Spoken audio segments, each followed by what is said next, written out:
Wah, ini duduknya di sebelah apa namanya, istilahnya apa itu namanya kalau zaman dulu banget nih, leaflet apa ya?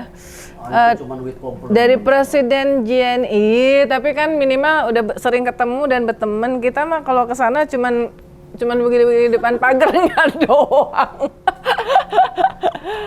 Kak Erik. Hubungan baik.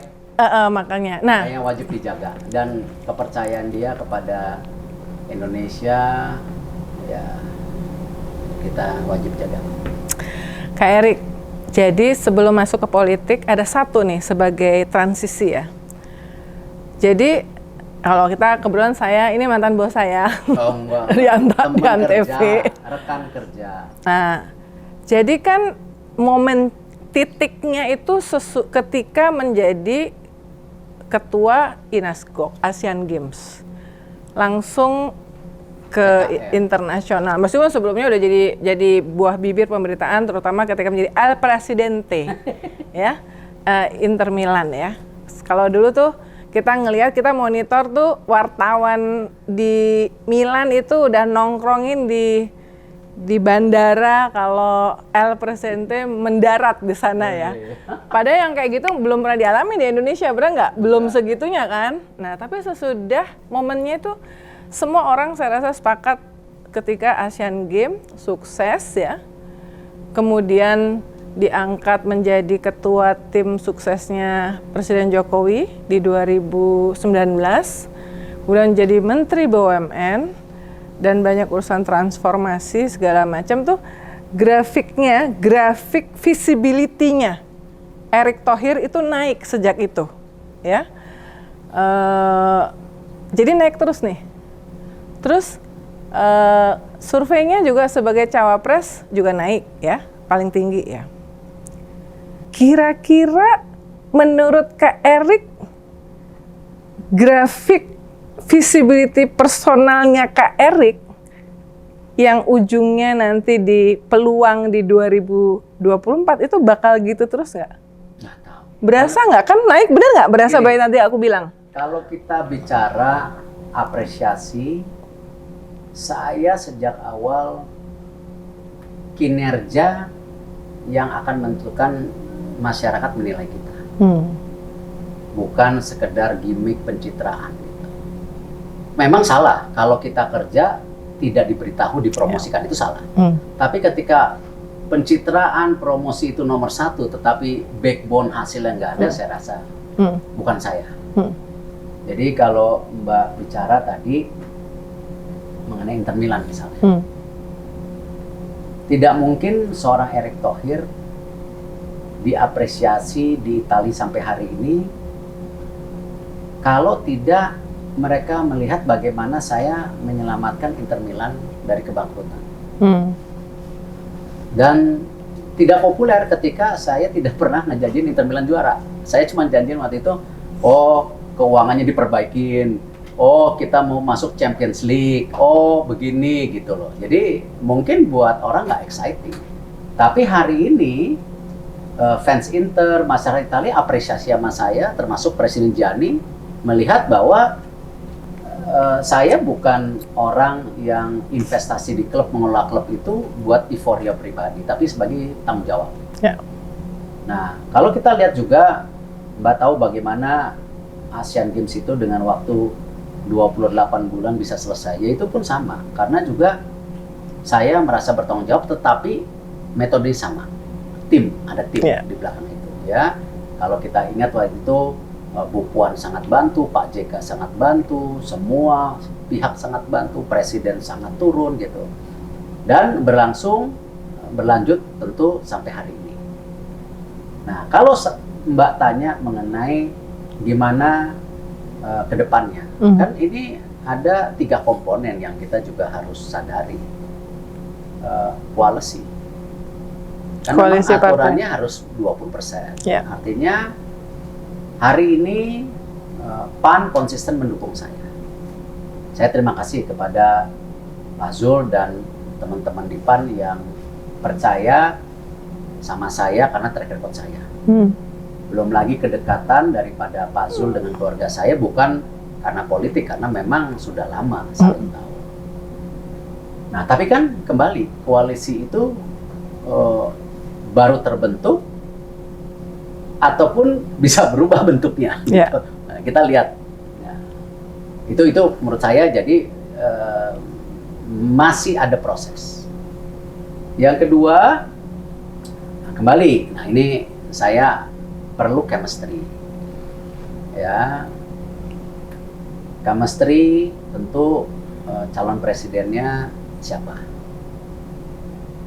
Penting buat saya chemistry seperti bagaimana saya dipercaya Bapak Presiden, saya bekerja mati-matian buat beliau, tetapi tentu konteksnya buat masyarakat dan negara. Ya. Nah, chemistry ini penting. Di situ juga ada turunan yang namanya kembali policy-nya ke depan apa. Karena kan dari pengalaman saya juga di mana-mana kalau kita nggak ada target KPI mau kemana, ini akan nggak dibawa kemana-mana. Gitu.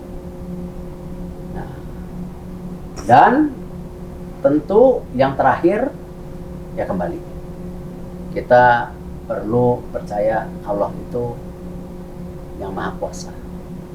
Beliau yang membuka jalan dan menutup jalan. Nah, artinya ya ketiga hal ini ya saya rasa ya saya jalankan aja, ya, saya fokus apa yang di depan mata saya. Ini U17 10 November tinggal 57 hari lagi. Jadi saya tetap fokus yang memang saya bisa kerjakan. Bisa kontrol ya?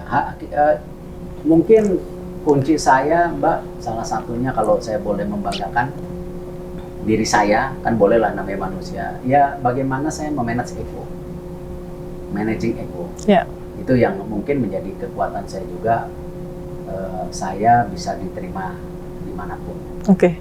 Nah, lead to the next question, kan memang koalisi itu sesuatu yang lebih sulit untuk dikontrol oleh Kak Erik ya. Tapi tadi menyebut kata chemistry. Sekarang sudah ada 3 nama yang menjadi capres, Anies Baswedan, Ganjar Pranowo, Prabowo Subianto. Kalau bicara chemistry, gimana Kak Erik menjelaskan hubungan dengan ketiganya?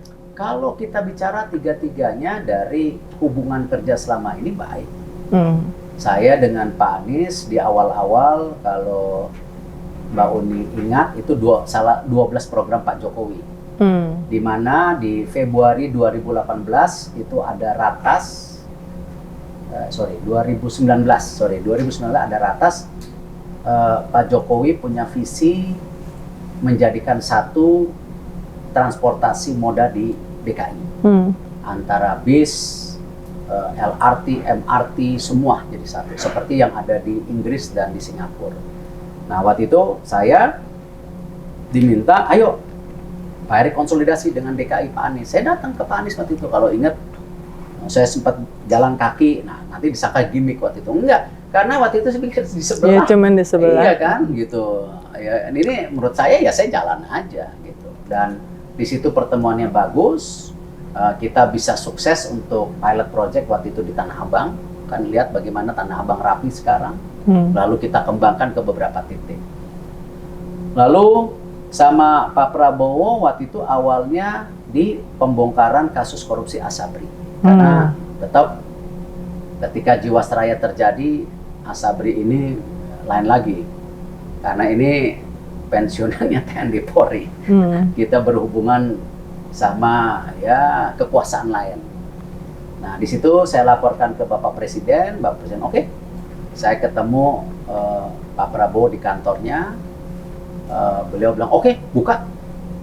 Lalu saya bawa Pak Burhanuddin, Pak Jaksa Agung, ke Pak Prabowo untuk membuka rencana step-stepnya. Jadi ada hubungan itu. Saya dengan Pak Ganjar waktu itu ada pada saat COVID dan juga pembukaan visi waktu itu Kementerian Bapak Presiden. Masa kita kalah bersaing sama Vietnam dan Thailand ketika mereka mau investasi, masalah tanah berpuluh-puluh tahun ya investasi enggak. Ya gimana kalau kita bikin industrial estate yang seperti mereka. Nah waktu itu kebetulan tanah BUMN ya kita coba. Toh tanah nggak hilang gitu kan. Kalau mereka bisa membawa investasi green economy dan macam-macam, why not itu. Jadi pengalaman-pengalaman itu ya kalau saya ngeliat hubungannya sangat baik. Ya, dengan ketiganya ya. ketiga. Tetapi memang kalau Pak Anies kan hari ini saya tidak bisa bicara lebih dalam, ya karena toh ya ini joke-nya saya. Ya bukan joke lah, tapi ini serius. Kan udah nikah, saya bilang. Udah ada cawapresnya. Masa saya godain kan nggak boleh gitu. Selama janur kuning belum Tapi ya sudah nikah lah, nggak enak lah digoda. Artinya kan ada dua kandidat lain yang memang ya kita lihat saja. Tapi kan dinamika masing-masing kandidat presiden sendiri kan punya dinamikanya. Tadi koalisinya, atau mungkin nanti saya kerjanya seperti apa gitu kan. Dan tentu ya kita nggak tahu, tiba-tiba ada perubahan ya kita lihat. Jadi nah sekarang berarti konteksnya itu aja. Ke Anies sudah pasti nggak karena sudah ada pasangannya. Tetapi sekaligus ini saya ingin dapat tanggapan dari banyak sekali pembicaraan dalam politik ini yang beredar. Bahwa yang tadinya Kak Erik itu sebenarnya sempat punya peluang, apalagi dikenal sejak kecil, katanya sejak muda oleh Ibu Megawati. Tapi peluang itu kemudian menipis gara-gara penolakan terhadap U20 yang ada Israel. Benar nggak itu? Bahwa itu menipis peluangnya di koalisi PDIP buat Kak Erik? Yang bisa jawab kan bukan saya. Tapi Kak Erik merasa nggak? Karena belakangan nama Kak Erik nggak ada di sana. Yang menguat di sana disebut Ridwan Kamil dan Sandiaga Uno. Ya itu pilihan. Tetapi ini tanggal Juli 16 atau Juli 18 itu sesudah U20 saya masih ketemu Bu Mega waktu itu dengan beberapa pakar kesehatan, tetapi tidak bicara politik. Ya, saya waktu itu Bu Mega menanyakan mengenai proyek Sanur. Ya, yang Mayo ekonomi seperti apa? Saya laporin apa aja. Karena kenapa? Hubungan saya dengan Bu Mega memang kan dari awal profesional ketika Sarinah, hubungan keluarga yang baik, gitu. Dan saya sejak awal tidak pernah bicara politik sama beliau. Beliau juga tidak pernah menanyakan. Jadi saya yakin hubungannya baik. Tetapi kalau dinamika politik waktu itu, ya tentu bukan saya yang bisa bicara, oh saya ada di sana atau di sini. Itu semua dinamika dari masing-masing koalisi. Dan tentu hubungan yang baik ini tetap ke depan diperlukan. Karena gimana pengalaman dari COVID ketika Bapak Presiden dan waktu itu Pak Prabowo bersepakat sama-sama membangun bangsa ini. Kebayang tidak kalau saat COVID kita masih dilema perpecahan perbedaan politik. Yang akhirnya saya rasa yang rugi ya rakyatnya, bukan pemimpinnya. Kalau pemimpin berkuasa kok gitu. Nah ini yang saya rasa kembali terlepas dari dinamika politik hari ini, saya yakin kok ya perbedaan-perbedaan itu akan ada solusi selama masing-masing pimpinan yang memegang kekuasaan atau hak atau apapun yang namanya bisa bersepakat bahwa mereka melakukan ini buat kebaikan negara dan bangsa, bukan untuk pribadi atau kelompok. Nama Kak Erik menguat di koalisi yang capresnya Prabowo, tapi sampai sekarang juga belum ada kepastian. Di situ ada nama Kak Erik, ada nama Gibran, ada tentu Erlangga Hartarto yang ketua umum Partai Golkar yang ada di situ. Lalu belakangan muncul juga Yeni Wahid ya, ketika orang bicara soal gimana mendapatkan suara dari NU Jawa Timur, Jawa Tengah.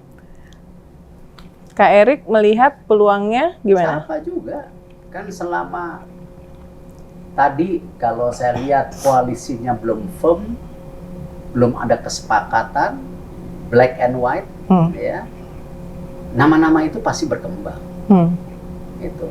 Nah, terus kalau saya mikirin itu, gitulah, kapan kerja buat BUMN sama PSSI-nya, gitu. Itu yang saya selalu bilang bahwa ini kan bukan sesuatu yang harus membuat kita 5 tahun pemilu ini terus seakan-akan ini the end of the story of bangsa kita gitu.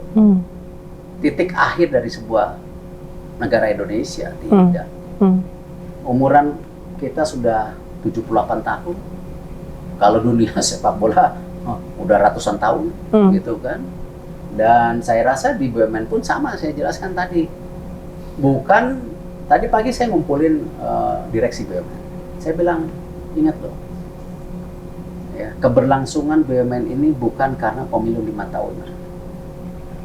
Gitu. Jadi profesionalisme BUMN itu harus.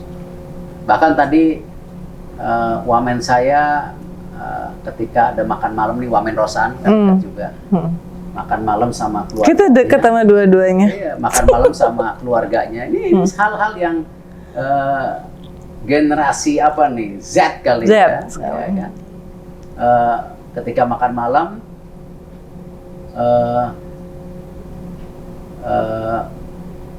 anaknya Pak Rosan nanya, ayah kerja di BUM ya? Boom. Hah? Apa itu BUM? Terus kakaknya bilang, BUMN. Oh iya.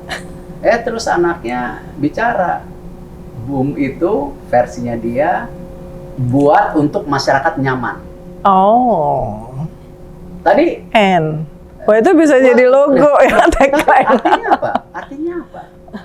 Ya kalau kita rasakan, ya itu fungsinya BUMN salah satu sebagai agent of change selain korporasi gitu. Ya. Makanya ketika dibilang, oh BUMN ini hanya bisnis buat rakyat, saya keberatan. Kita tidak bisnis dengan rakyat. Ya. Kita ini mendorong ekonomi rakyat dan semua. Gitu. Tetapi itu pun tidak cukup karena ada private sector, ya kan, ada peran pemerintah, ada juga yang namanya UMKM yang harus kita lindungi. Pertanyaan terakhir, di Prabowo, seandainya Gibran eligible menurut putusan MK dan Presiden Jokowi dengan apapun alasannya termasuk bagaimana after 2024 supaya everything bisa berlanjut legasinya, lalu Prabowo memilih Gibran, artinya Kak Erik nggak dapat tiket untuk cawapres. Apa yang akan terjadi pada saat itu? Kan masih ada 2 tugas. Satu, kerja sebagai Menteri BUMN sampai Oktober. Kerja nomor 2 apa?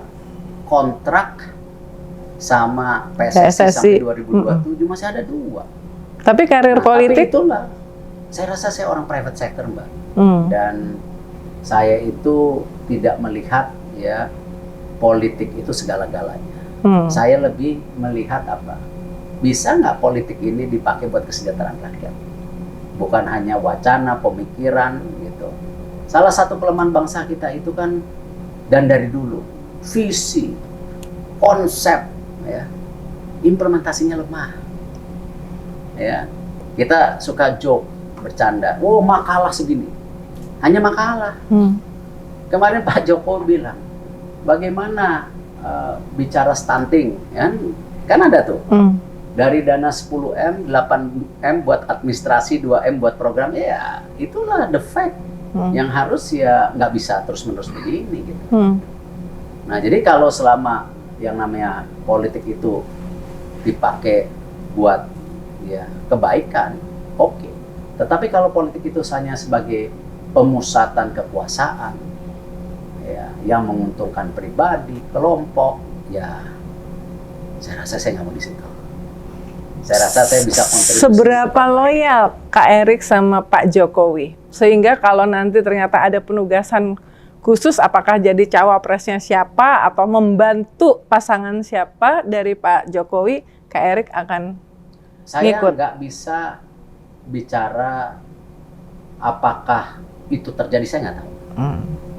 Tetapi tadi Mbak Uni nanya, kalau sampai pilihannya seperti apa? Lah, saya masih ada 2 kerjaan. Nah, paling saya nanti minta tolong sama pemerintah baru, Siapapun ini itu. saya di PSSI dipercaya atau nggak dipercaya, gitu kan? Karena jangan sampai nanti ya gara-gara urusan politik ya sepak bola kita dihancurkan lagi.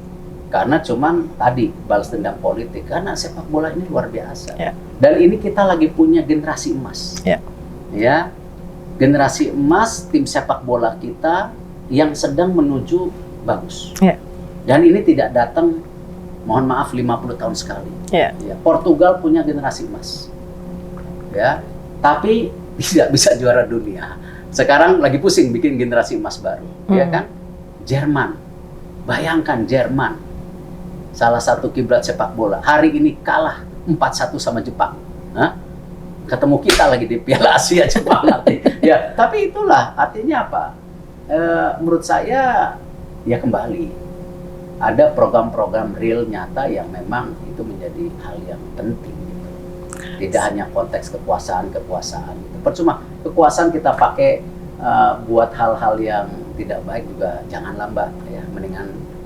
Saya yakin banyak masyarakat, apalagi pencinta sepak bola yang melihat momentum yang sudah baik beberapa bulan ini sesudah Ketua Umum PSSI-nya dijabat oleh Kak Erik, not to mention tadi kita bicara network di dunia internasional, di bagaimana mengelola menjadi sebuah hal yang sustainable ya, sehingga nggak ada masalah keuangan apa segala macam, itu semua sepakat bahwa so far I think you are the best untuk PSSI dan hoping for the best untuk yang lain juga. Kak Erik, terima kasih waktunya untuk ngobrol-ngobrol ini. Kita banyak dapat obrolan pengalaman, tidak hanya soal bagaimana mengelola BUMN dalam 4 tahun terakhir, leadership, manajerial, kemudian di sepak bola, olahraga, dan kemudian pengalaman bagaimana memanage ekspektasi untuk politik juga. Dan yang paling penting kan saya tahu IDN ini kuat kepada milenial dan Gen Z. Ya. Kalian itu masa depan bangsa kita.